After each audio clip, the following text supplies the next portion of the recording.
Hello बच्चों, the question says which of the following cations is most stable. तो इसमें आपसे पूछा गया मोस्ट स्टेबल केटायंस कौन सा है। तो बच्चों देखो यहाँ पे हम केटायन की बात करेंगे तो ये आपको क्या है 3 डिग्री केटायन है और बाकी अल्फा हाइड्रोजन देखें तो एक अल्फा यहाँ पे, एक अल्फा कार्बन यहाँ है और एक अल्फा कार्बन यहाँ है।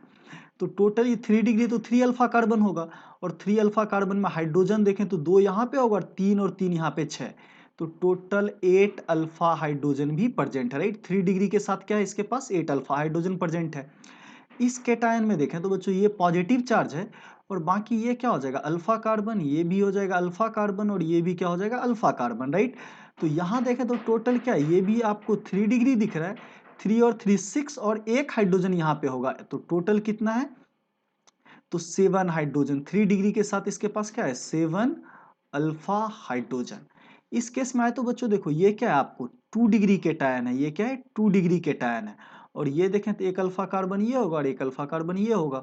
तो 2 डिग्री है, साथ ही साथ क्या है बच्चों, तो इसके पास 3 और 2 5 अल्फा हाइड्रोजन भी, राइट, 5 अल्फा हाइड्रोजन भी है। और यहाँ ऑक्सीजन का जो लॉन पेयर है, ये ऑक्सीजन का लॉन पेयर इस पॉजिटिव चार्ज को डोनेट करेगा। तो साथ ही साथ बच्चों आपको क्या मिल रहा है रेजोनेंस। इसी रेजोनेंस को एक तो स्पेसिफिक नेम हम लोग क्या बोलते हैं, बैक बॉन्डिंग बोलते हैं। क्या बोलते हैं, that is your back bonding. तो यहाँ एडजेसेंट एटम अपना लोन पेयर इस वैकेंट ऑर्बिटल को दे रहा है। कार्बन के पास क्या रहता है पॉजिटिव चार्ज है तो एक वैकेंट ऑर्बिटल रहेगा, तो इस वैकेंट ऑर्बिटल को क्या करेगा अपना इलेक्ट्रॉन डोनेट कर लेगा। तो यहाँ पे 2 डिग्री है, लेकिन आपको सबसे इंपॉर्टेंट क्या ध्यान रखना है, रेजोनेंस की स्टेबिलिटी मिल रही है सी के केस में।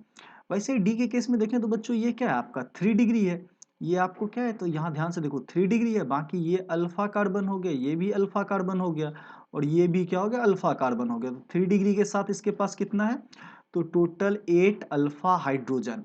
और ओ OH ग्रुप क्या होगा, एक लॉन्ग डिस्टेंस पे -I के जैसा काम कर रहा होगा, राइट। तो अब देखो बच्चों इसमें क्या होगा कि रेजोनेंस, अगर हम कार्बोकेटाइन की स्टेबिलिटी को देखें तो सबसे ज्यादा बच्चों हम लोग किसको देखते हैं, एरोमेटिसिटी को प्रायोरिटी देते हैं, राइट। अगर हम प्रायोरिटी की बात करें तो एरोमेटिसिटी, राइट, एरोमेटिक कंपाउंड की सबसे ज्यादा, अगर पॉजिटिव चार्ज का एरोमेटिसिटी का पार्ट है तो सबसे ज्यादा स्टेबल होगा। देन किसकी बात आएगी, तो रेजोनेंस की। एंड देन हम किसकी बात करेंगे, हाइपर कंजुगेशन के बेसिस पे। और सबसे लास्ट में हम लोग क्या देखते हैं, तो इंडक्टिव इफेक्ट, राइट। तो बच्चों देखो एरोमेटिसिटी का तो पार्ट यहाँ किसी में नहीं आएगा, तो नेक्स्ट हम किसके बेसिस पे करेंगे, रेजोनेंस। और रेजोनेंस कहाँ अवेलेबल है, that is available in option C. तो मोस्ट स्टेबल कौन सा हो जाएगा, option C. So I hope you all guys understand it well. Thank you, stay tuned.